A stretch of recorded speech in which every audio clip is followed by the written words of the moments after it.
Hello students, I'm sorry I sent you the wrong copies, but this is the right version of it, okay?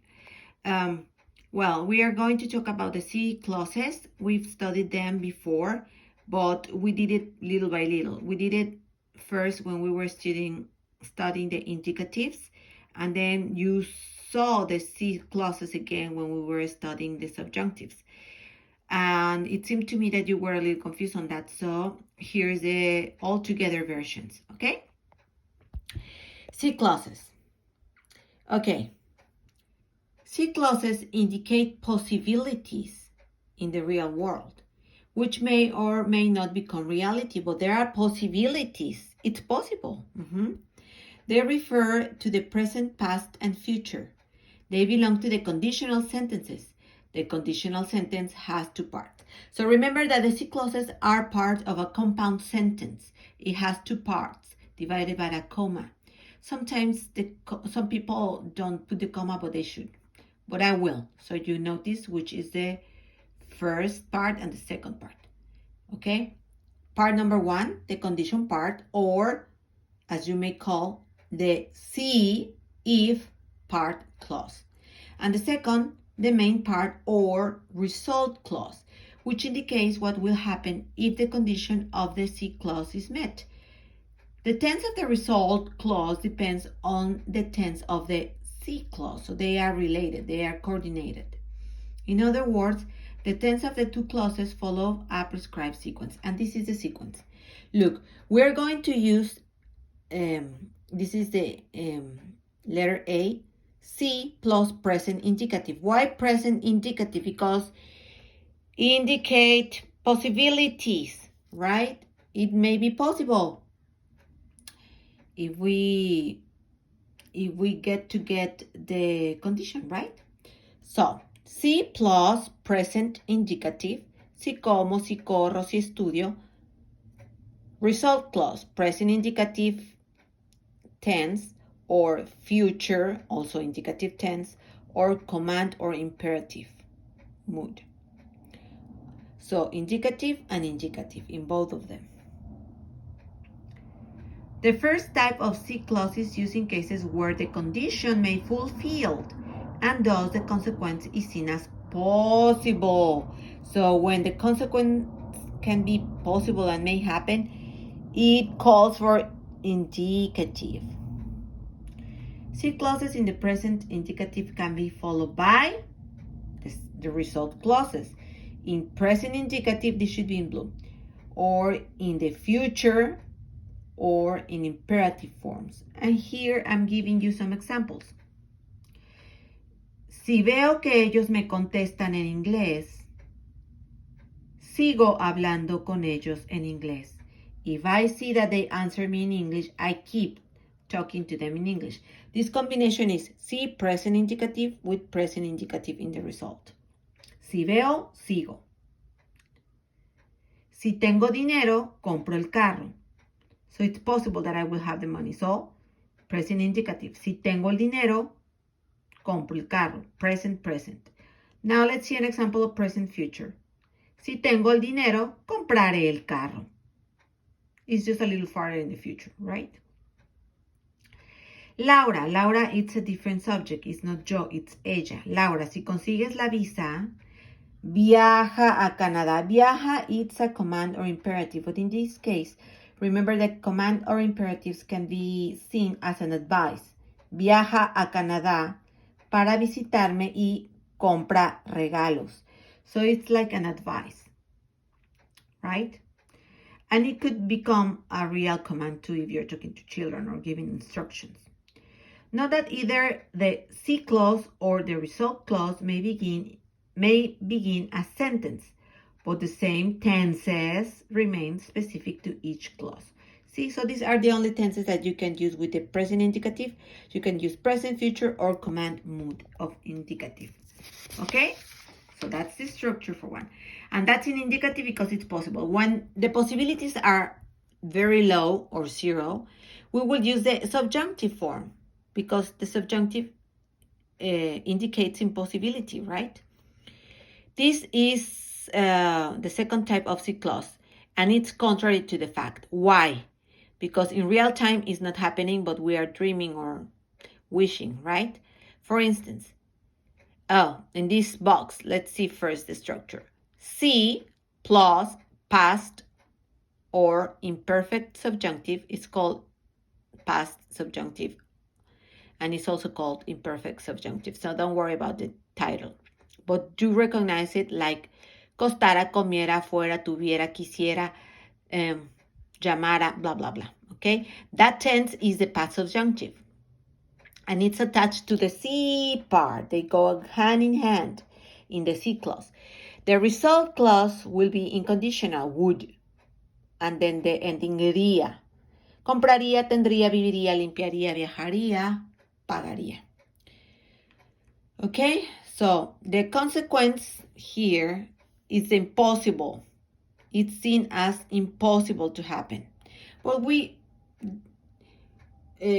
can make these kind of sentences, okay, speaking hypothetically, right? To give an opinion, to make a planning.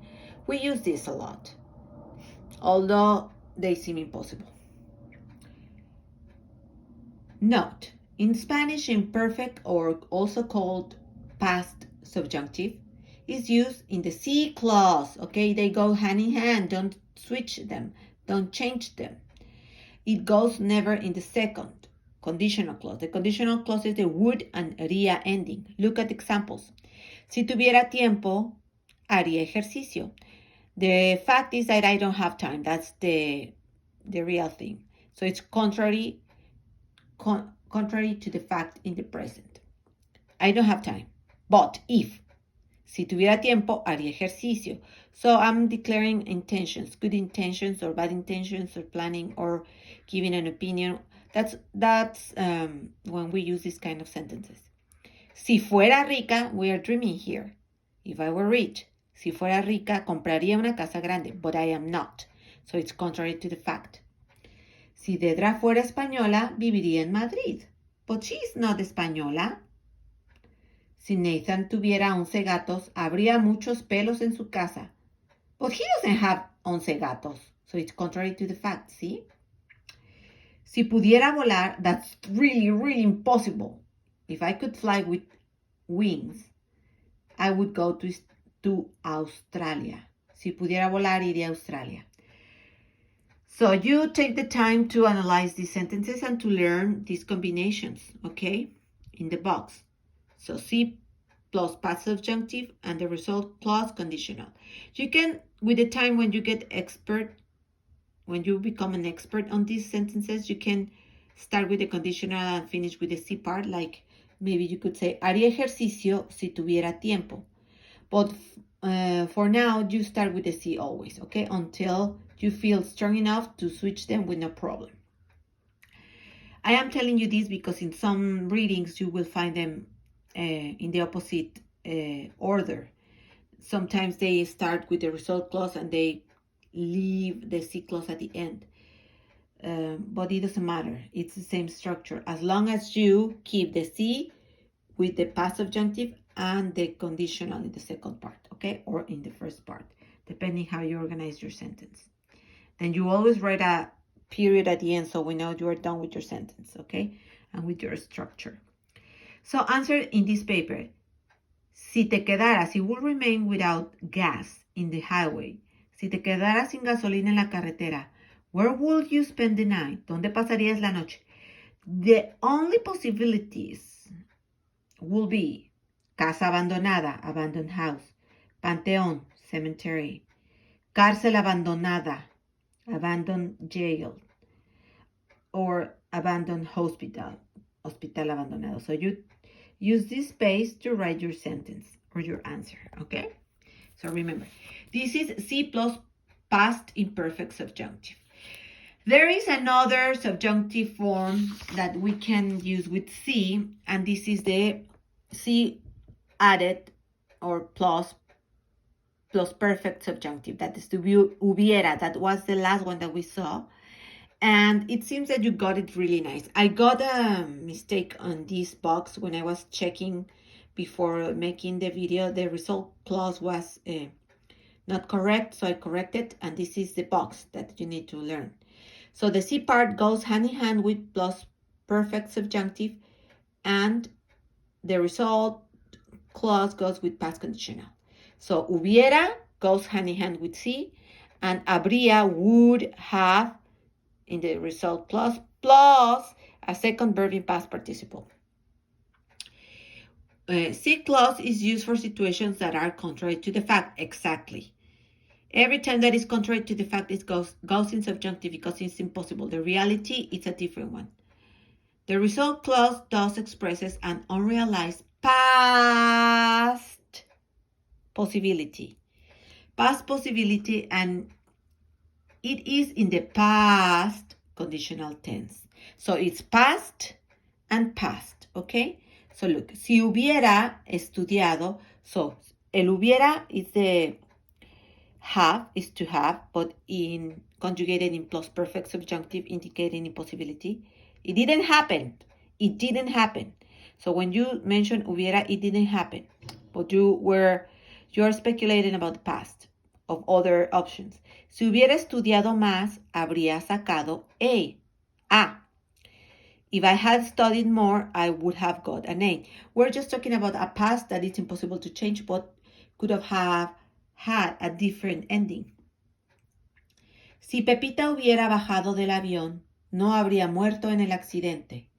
If Pepita would have gone down from the airplane, she wouldn't have died in the accident. ¿Sí? Hubiera, habría. Hubiera, habría. Second verb in past participle, second verb in past participle, okay? And muerto is irregular past participle, so you need to review your past participles because we need them a lot. Sometimes when the result clause refers to something that is still valid in the present, sometimes, or to a general statement, the past conditional can be replaced by simple conditional. But we need to say ahora or now or today or something that indicates that it's still happening in the present. If I had studied a major at the college, I would have a better job now. Si hubiera estudiado una carrera en el college o en la universidad, ahora tendría un trabajo mejor.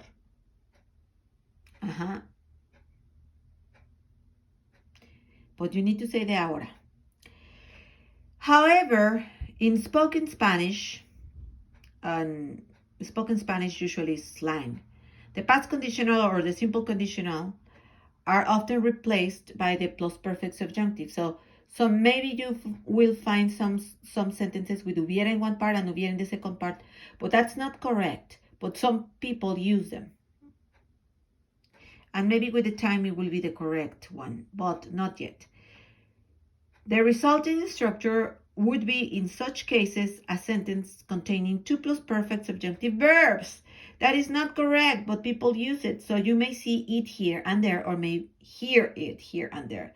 So you may use it too if you can remember the conjugations. For example, if I had told you that I do not speak English, you would have fired me. Not good version. Si yo te hubiera dicho, that hubiera dicho part with the C is right. The not correct or not too good part is me hubieras despedido, right? The correct form will be, si yo te hubiera dicho que no hablo inglés, me habrías despedido, not hubiera. But some people get confused with hubieras and habrías.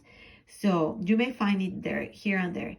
But just remember, if you follow your box, it's your sentences, you organize them like that, and remember how to conjugate them, you will have no problem. But you may see this version. So don't get too concerned with that. You do what you know is right, okay? Well, I'll see you in the next video. I hope you're doing well. Please read this as many times as you need. And you have an email right now with instructions for your homework. I'll see you next week. Muchas gracias.